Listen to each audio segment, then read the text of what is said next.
चलो हम लोग पढ़ रहे थे प्रकाश का अपवर्तन पढ़ रहे थे, रिफ्लेक्शन ऑफ लाइट पढ़ रहे थे ना।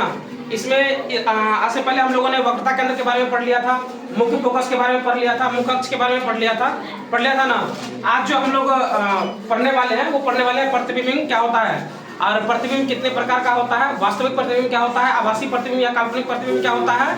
और अगले क्लास में हम लोग आगे पढ़ेंगे कि लेंसों के किरण आरेख की बनावट किस प्रकार से होती है। ठीक है तो चलो एक एक करके टॉपिक शुरू करते हैं। सबसे पहले होता है हमारा प्रतिबिंब क्या होता है। सबसे पहले यही समझ में आना चाहिए ना प्रतिबिंब होता क्या है। तो देखो इसमें लिखे हैं किसी बिंदु स्रोत से आती प्रकाश की किरणें लेंस से अपवर्तन के बाद जिस बिंदु पर मिलती है।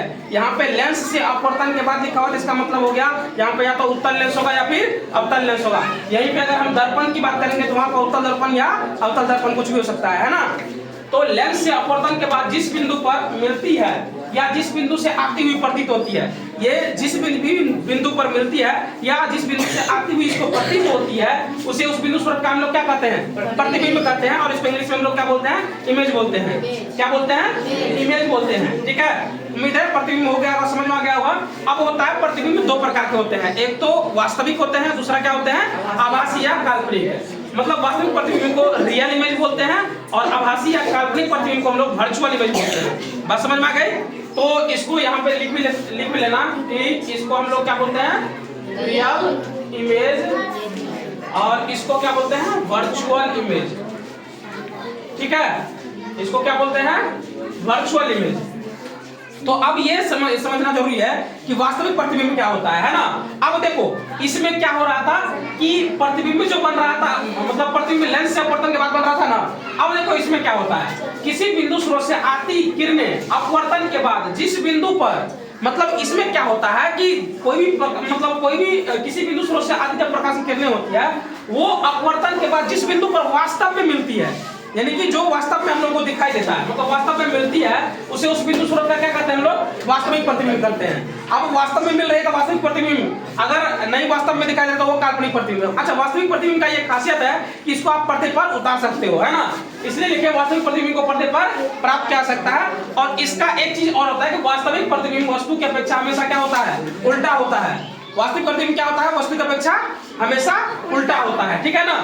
अब आभासी या काल्पनिक प्रतिबिंब क्या होता है इसको समझ लेते हैं। तो किसी बिंदु स्रोत से आती किरणें अपवर्तन के बाद जिस बिंदु से आती हुई प्रतीत होती है ना, अपवर्तन के बाद ये जिस भी बिंदु से आती हुई प्रतीत होती है उसे उस बिंदु स्रोत का क्या कहते हैं, आभासी या काल्पनिक प्रतिबिंब कहते हैं। कोई दिक्कत है, आभासी या काल्पनिक प्रतिबिंब कहते हैं। अब देखो इसमें क्या होता है, इसको पर्दे पर प्राप्त कर सकते थे और इसको पर्दे पर प्राप्त नहीं कर सकते हैं। ये वस्तु की अपेक्षा हमेशा उल्टा होता है और ये वस्तु की अपेक्षा हमेशा सीधा होता है। बात समझ में आई ना।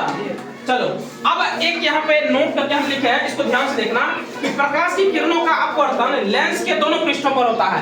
लेंस जब भी तुम बनाते हो तो इसमें देखो तुमको दो परत दिखाई देते, दोनों पृष्ठ दिखाई देता है ना। या ये देखो, या ये तो उत्तल लेंस का ले लो, है ना, या ये फिर तुम अवतल लेंस का ले लो, है ना, या ये फिर तुम अवतल लेंस का ले लो। तो मतलब जो प्रकाश की किरणों का अपवर्तन होता है वो लेंस के कितने पृष्ठों पर, दोनों पृष्ठों पर होता है। परंतु पतले लेंसों में सुविधा के लिए प्रकाश की किरणों का अपवर्तन लेंस के ठीक बीच में खींची गई टूटी रेखा पर ही प्रदर्शित करते हैं। पतले लेंस में क्या करते हैं, इसको बीच में जो टूटी हुई रेखा होती है उस पर उसको प्रदर्शित करते हैं। कोई दिक्कत, ठीक है। उम्मीद तुमको ये प्रतिबिंब वाला टॉपिक समझ में आ गया होगा। अगर नहीं समझ में आया है तो इसको आगे जब ये हम पढ़ेंगे ना लेंसों के लिए किरण आरेखों की बनावट, तो उसमें और डिटेल्स में तुम लोगों को समझ में आ जाएगा। अगर नहीं आएगा तो फिर मतलब इसी चैप्टर में इसको किसी भी तरह से कोशिश करेंगे कि तुम्हारे समझ में आ जाए। ठीक है ना। फिलहाल आज के क्लास में इतना ही, ठीक है।